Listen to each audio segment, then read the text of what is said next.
Welcome back to the channel. We got our fuel filter in today for the BX, so we're gonna work on changing that.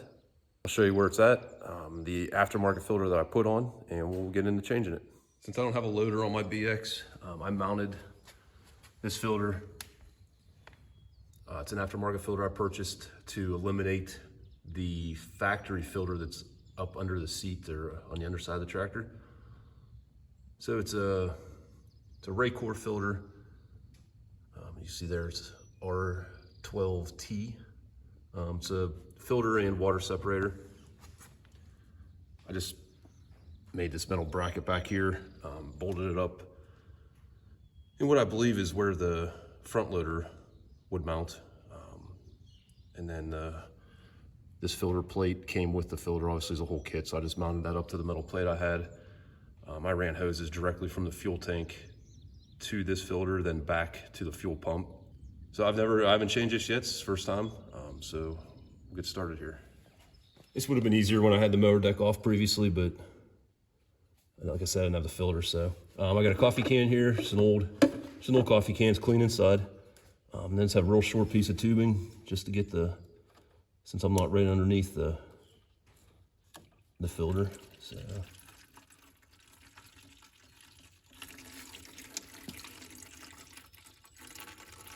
Just has a plastic screw type drain.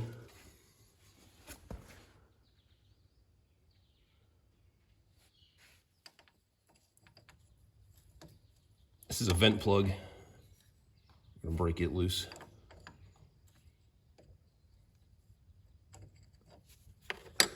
And then resume draining.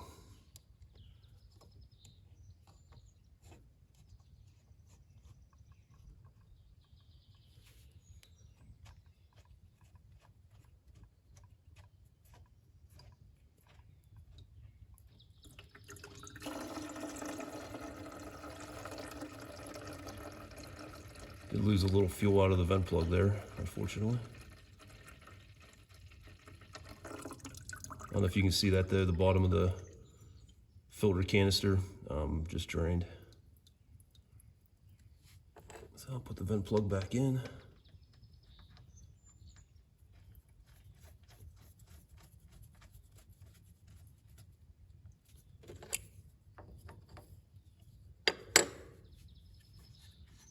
And I'll close the drain.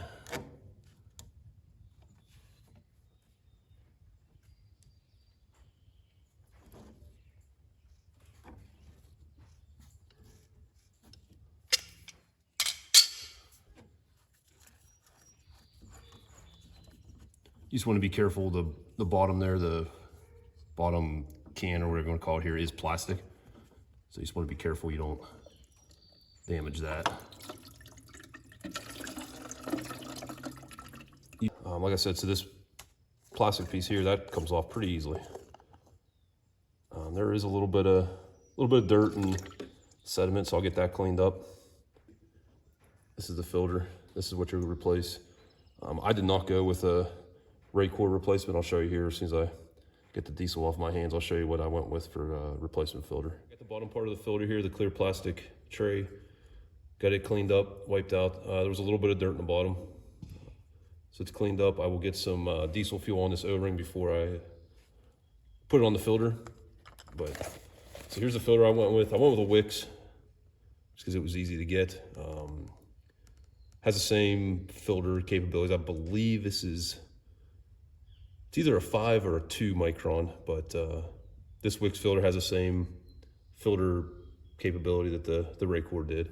The part number is 33583. So I don't know if you can see that on the camera here.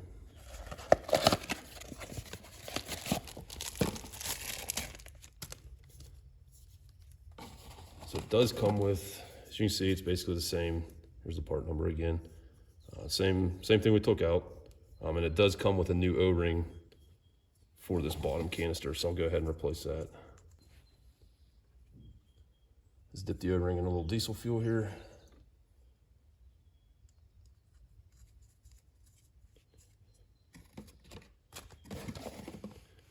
And then it just threads.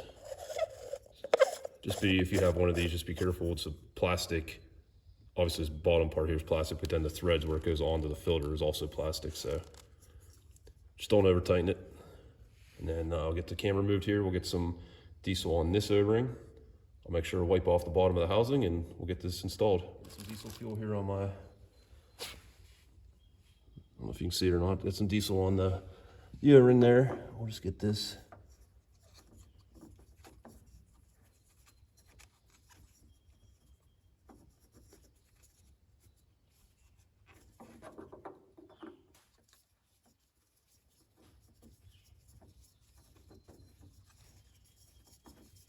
There it goes.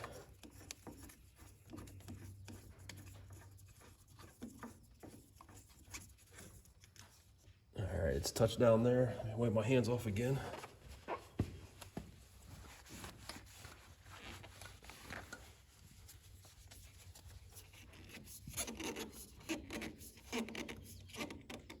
All right, that should be good. It's about a, I don't know, I guess about a half a turn. All right, let's get our fuel line unclamped. I might have forgot to mention that in the beginning.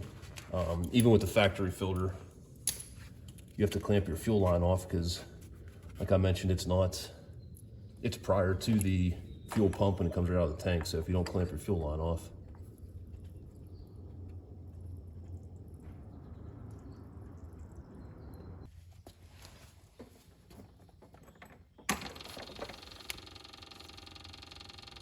all right, you can see fuel coming in.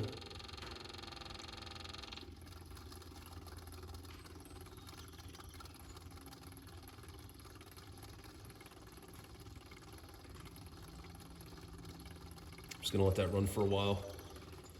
I'll shut the camera off here, but I'm probably gonna let that run for 3-4 minutes. Just make sure it pumps any air out. There is a return, so it does return back to the tank. So you can hear the fuel pump making different noises as it's getting the air out here. So I'm gonna let that run for a while and I'll turn the camera back on. Okay, I've let it run for a few minutes. I've not noticed any bubbles in the bottom there of the canister. And I'm sure someone's wondering why there's on-road fuel in there, not off-road. I usually always run off-road, but this last time when I went to fill my 100-gallon tank, a new fuel station opened up in the area, and actually I could get on-road cheaper than I could get off-road.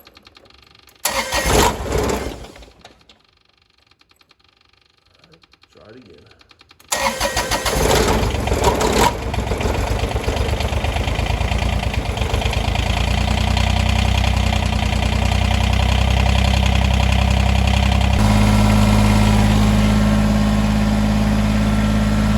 Here stumbled a little bit, had a little air bubble in there, obviously, but still let it run for a minute, make sure there's no issues. And that should be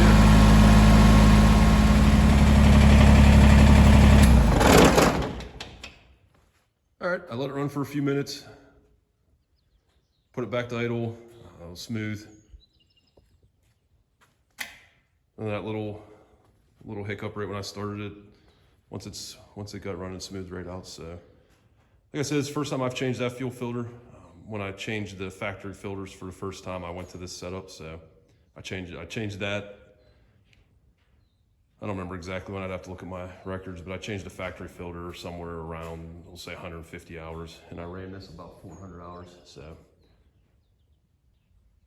That's all there is to changing this style fuel filter, not the factory one, but an aftermarket. If anyone has any questions or comments, drop a comment below or shoot me an email. Other than that, thanks for watching. I hope you enjoyed the video. If you did, please like and subscribe.